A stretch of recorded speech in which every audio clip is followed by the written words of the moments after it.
Welcome to Diecast Restos. I'm Jason, and this week I'll be customising a Matchbox MB195 Volvo 480ES.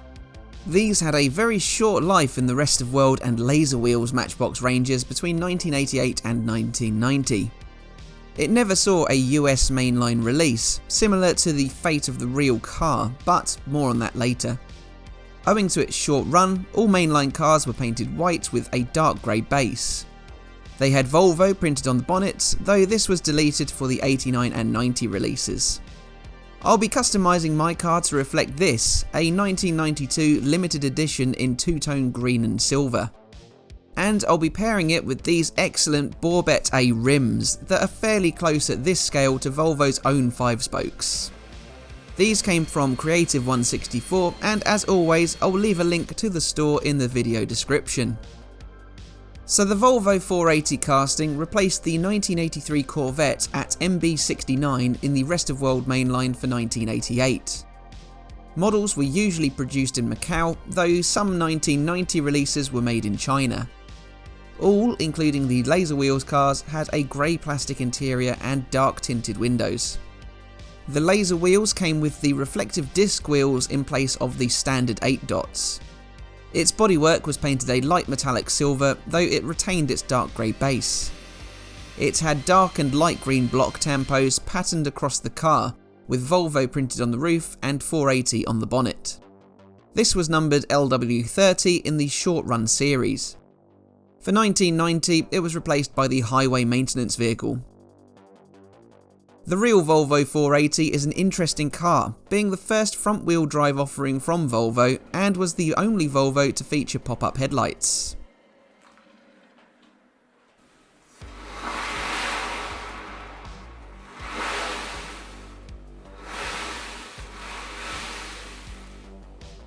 The 480 was first conceived in the early 80s, and its development took 6 years.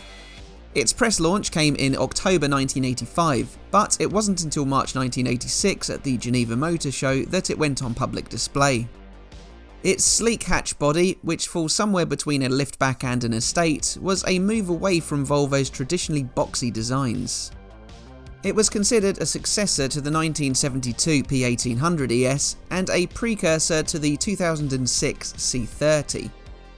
All three of the cars share a frameless glass hatch for rear access. It was built in Born in the Netherlands at DAF's factory, where the DAF and Volvo 66 and the Volvo 300 series had been built. Later, the 440 and 460 would be built at Born, both of which utilised the same platform as the 480. The nose cone and hood of the 480 were made of composite materials for pedestrian safety and weight saving. The bumpers were designed to comply with the US National Highway Traffic Safety regulations. This meant it could withstand 5 mph impacts to the front or rear without damage to the engine, lights or safety equipment. The pop-up headlamps were also a result of adhering to these regulations to meet minimum headlight heights while maintaining the aerodynamic shape. Despite forecasting overseas sales of 25,000 units, its introduction to the US was indefinitely postponed in 1988 due to an unfavourable exchange rate. The 480 featured daytime running lights, an illuminated driver's door lock, 30-second delay headlights, automatic rear wiper in reverse, and an electronic info centre. Developed by Lotus, its handling was praised for being sporty but obedient with minimal understeer. However, it was panned for its build quality and reliability.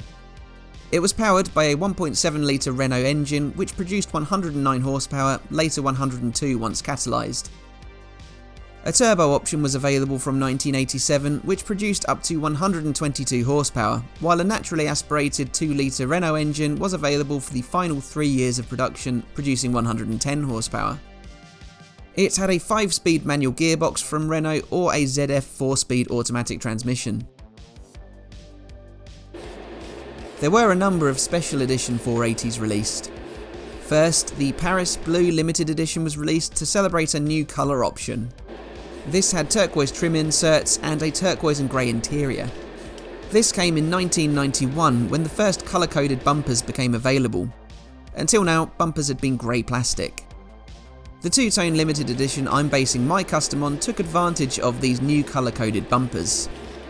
The bumpers and lower door panels were painted metallic silver, while I've got the tough job of matching the unique shade of green Volvo used for the upper parts, using only my rattle cans. That's why I've painted my casting a base yellow. My next move is to go over that in blue, and using my basic knowledge of primary colours, that should make green. Let's keep an eye on how that goes. This two-tone edition additionally benefited from a leather steering wheel and a unique half-leather interior. On the outside, it had a lower chin spoiler and 15-inch 5-spoke alloy wheels. Funnily enough, the production numbers of the limited edition weren't limited to a particular figure at all. It was produced between 1992 and 1993. For 1994, the UK exclusive GT was produced, this time in limited numbers of just 250 cars. These were painted either racing green metallic or burgundy pearl metallic. Its all-leather interior had a green, red and brown printed pattern. It had air conditioning and was only available with a 2-litre engine. The pack could be specified outside of the UK as an option, just not as the GT Special Edition. A final celebration or collection special edition was produced in 1995 with many of the GT features, plus 6-spoke alloy wheels and a choice of dark metallic grey, metallic burgundy or satin white. To achieve that two-tone effect of the limited edition, I've taped off the lower portion of the model. I'll clear coat and then paint it silver. There were standard trim levels to the 480 away from the swath of special editions. The ES was standard between 1986 and 1992 until the S became the entry level. This lacked the alloy wheels, front fog lamps, electric moonroof and the info centre of the ES. From 1994 it had clear front turn signals and a driver's airbag as standard. The standard grey velour upholstery was swapped for black half leather instead. Over a 9-year production run, Volvo produced 76,375 480s. Volvo had built a prototype electric 480 in 1986, which had a claimed 120km range. They also built a convertible version in 1987, but it wasn't displayed to the public until 1990. Here you'll see I've suffered a bit of seepage with the silver paint. Frustrating because I really sealed this one down well, or so I thought. I don't have footage, but I retaped the silver areas and gave it another coat of clear blue, which seemed to fix things. Now I can get on with detailing. That convertible prototype was displayed at the 1990 Geneva Motor Show with the intention of a 1991 launch. That was until a supplier declared bankruptcy, canning the project, while there had also been safety concerns over its rollover protection. Despite this, several aftermarket convertible conversions were built by specialist companies. Well, I don't know about you, but I've certainly learned a lot about the Volvo 480. I can now really get stuck into the finer details. This is one of those castings that lends itself to customizing so well. I find that the case with so many of the later 80s Matchbox models, particularly with the rest of world exclusives. I can add in so many layers of depth to this by paying attention to the lights, reflectors and of note the transparency. The wipers, third brake light and hatch hinges have all been moulded in along with the B-pillars. This is definitely one of the nicest window pieces I've worked with. I don't go wild with the Citadel gloss and oil like I used to now, just a little for each of the lights across the model. I was especially keen to give the rear cluster a smoke effect like the later cars had. It blends in so nicely with the black edges of the hatch. But once all that is done, I seal it in with a couple of clear coats.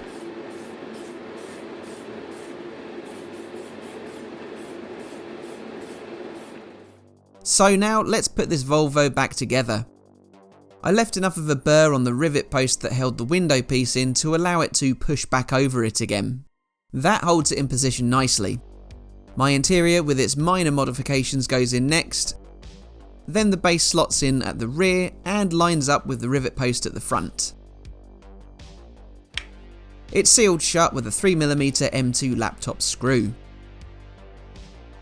here's my Matchbox MB195 Volvo 480 ES from 1988 as it looked originally.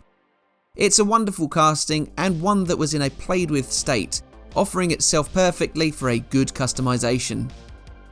I made life difficult for myself by wanting to recreate one of the two-tone limited edition cars from 1992-93.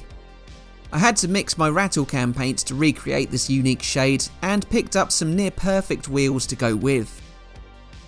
How do you think it turned out? Leave a like and a comment to let me know. I've mixed a base yellow with Tamiya's clear blue to recreate that green shade Volvo used for this limited edition 480 ES. I then added in the silver lower side panels to match the base. I've tried to do as much detailing as I possibly could, utilising the wealth of cast features and moulded plastics. I've then teamed it with these Borbet A-rims from Creative 164, which are so very close to how the original Volvo 5-spokes appeared. I just love this unique model, and while it's not perfect, it's well up there on my list of personal favourite customs that I've done. But what do you think of it? If you're American, do you wish this model, or the real car, would have come to the US? Write your thoughts in the comments.